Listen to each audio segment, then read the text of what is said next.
x වර්ග ඍණ x වර්ග ඍණ a ඍණ 2x ඍණ a ඍණ 1 සමානයි බිඳුව සමීකරණේ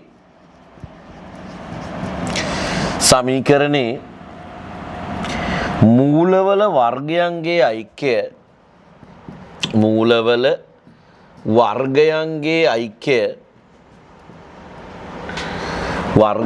ඓක්‍ය අවම වන පරිදි එහි අගය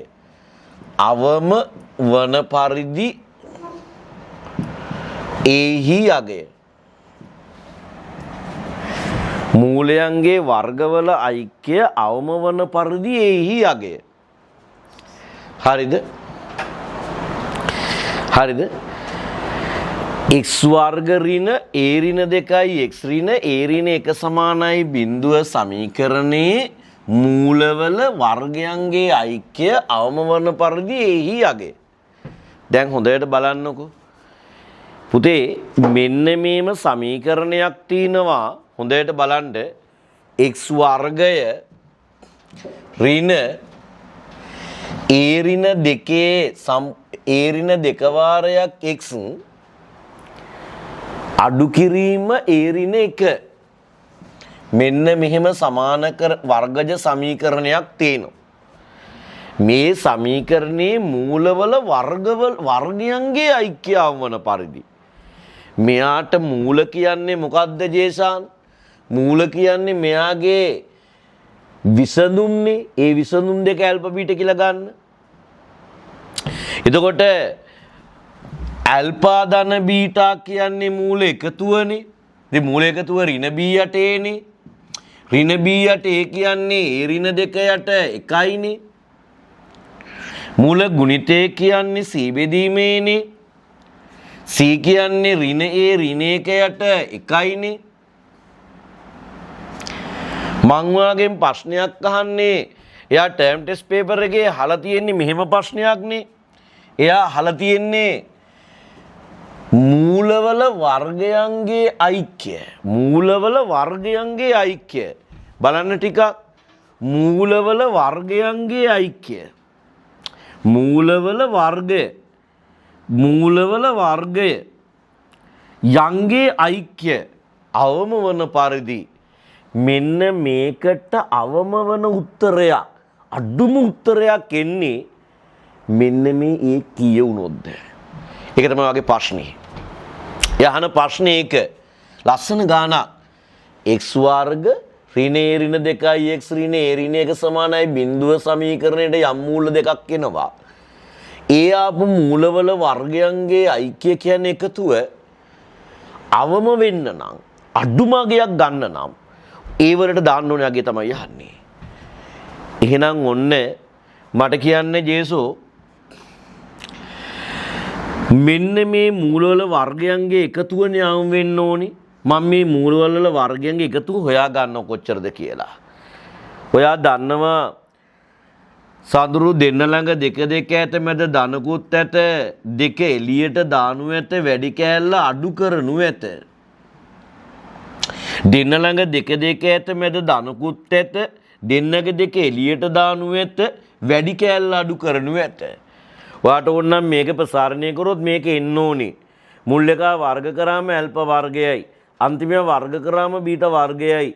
මැද දෙක වැඩි කරාම 2යි ඇල්ෆා බීටා ධන ඍණ එක කපලා ගියාම මේ දෙක ඉතුරු වෙනවා. පුතේ ඇල්ෆා ධන බීටා කියන්නේ a ඍණ 2යි. ඔයාගේ වර්ගය ඍණ 2යි. ඇල්ෆා බීටා කියන්නේ මම ඍණ එළියට ගත්තොත් මේ ඍණ එළියට ගත්තොත් ඍණ a ඍණ 1 කියලාම ගමුකෝ කමන්නේ. මෙතනින් එනවා a වර්ගය මේ දෙක වැඩි කරාට පස්සේ 4යි a 2 වර්ගය 4යි ඍණ ඍණ ධන 2යි a ඍණ ඍණ ධන 2යි. මෙතනින් එනවා a වර්ගය මේක ඍණ 2යි a ධන 6යි.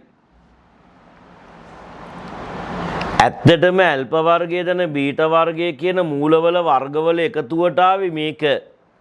දැන් ඔයාට ඕනේ හැබැයි මේකට මෙන්න මේ ප්‍රකාශනයට අවම අගයක් එන්නේ ඒට කීය දැම්මොත්ද? ඒ වගේ අවස්ථාවක පුතේ ඔයාලට කරන්න තියෙන්නේ මෙච්චරයි. ඔයා මේක වර්ග පූර්ණය කරන්න. මේක වර්ග පූර්ණය කරන්නේ කොහොමද? x වර්ගයේ සංගුණික එක කරගන්න. මෙයා එක වෙලා ඉන්නේ. එහෙනම් a වර්ගයෙන් a ගන්න. මැද පදයේ දෙකෙන් බෙදපු උත්තරේ ගන්න. වාගේ පූර්ණ වර්ගයයි. මෙතනින් එනවා ධන 6ක්. ඉතින් හැමතිස්සෙම මෙන්න මේක මැදපදයේ දෙකෙන් බෙදපු උත්තරය වර්ග කරලා අඩු කරලා දාන්න. මෙන්න ඔයාට එනවා ඇල්ෆා වර්ගයේ ධන බීටා වර්ගයට මෙන්න මේ වාගේ ප්‍රකාශනයේ වර්ග පූර්ණය කරාම ඒ ඍණ එකේ වර්ගයේ ධන 5ක්. දැන් නිකන් හිතන්න මෙන්න ඇල්ෆා වර්ගයේ ධන බීටා වර්ගයට ආපු ප්‍රකාශනය මෙන්න මේ ප්‍රකාශනයේට අවම අගයක් එන්න නම් මේ ප්‍රකාශනයේ චූටි මගේ ගන්න නම් මෙන්න මේ ඊට දාන්න ඕනේ අගය. ඔයා නිකන් හිතන්න මෙන්න මෙතනට මේ වර්ග පූර්ණ වර්ග කෑල්ල ධන වෙන්න මේක ධන නිපුතේ වර්ගපදයක් නිසා මේකට මොන මගුල ආදේශ කළා මේකට වටිනාකමක් එනවා.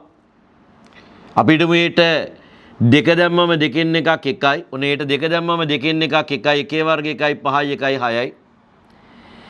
ඊට ඍණ එක දැම්මෝ ඍණ එකයි ඍණ එකයි ඍණ දෙකයි දෙක වර්ග කරාම 4යි 4යි 5යි 9යි.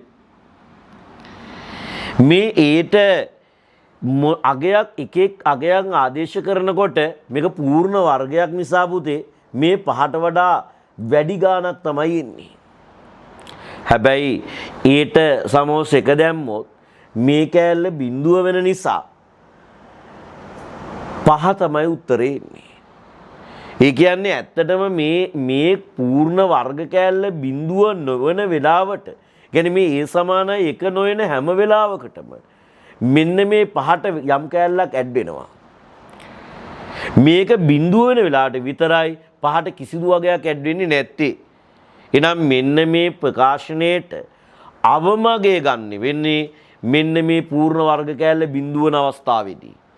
පූර්ණ වර්ග කෑල්ල බිඳුව වෙන්නේ මොන වෙලාවටද? ඒ සමානයි එක වෙලාවට. එහෙනම් මෙන්න මේ ප්‍රකාශනයට අවමගේ ඇති වෙන්නේ පුතේ ඒ සමානයි එකේදී. ඒ අවමගේ වටිනාකම කීයද? 5යි. 5ට පස්සේ එන හැම අගයක්ම 5ට වැඩි. එහෙනම් ඔන්න මෙහි ඒ සමානයි එකේදී ඇල්ෆා වර්ගයේ දන බීටා වර්ගය සඳහා අවම අගයක් ලැබේ.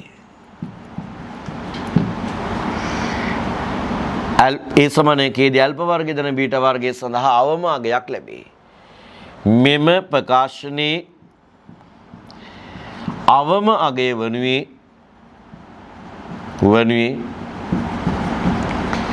5ය. මේ ප්‍රකාශන අවම අගය කීයද? 5යි. හැබැයි පුතේ 5 ලැබෙන්නේ ඒ සමාන එක දැම්මම පූර්ණ වර්ග කැල බිඳුව වෙන අගය දැම්මම. හැබැයි ඊට එක ඇරුණු කොට වෙන ඕනම සංඛ්‍යාවක් දමවා ඍණ දාන ඍණ කෝටිය දාන්න.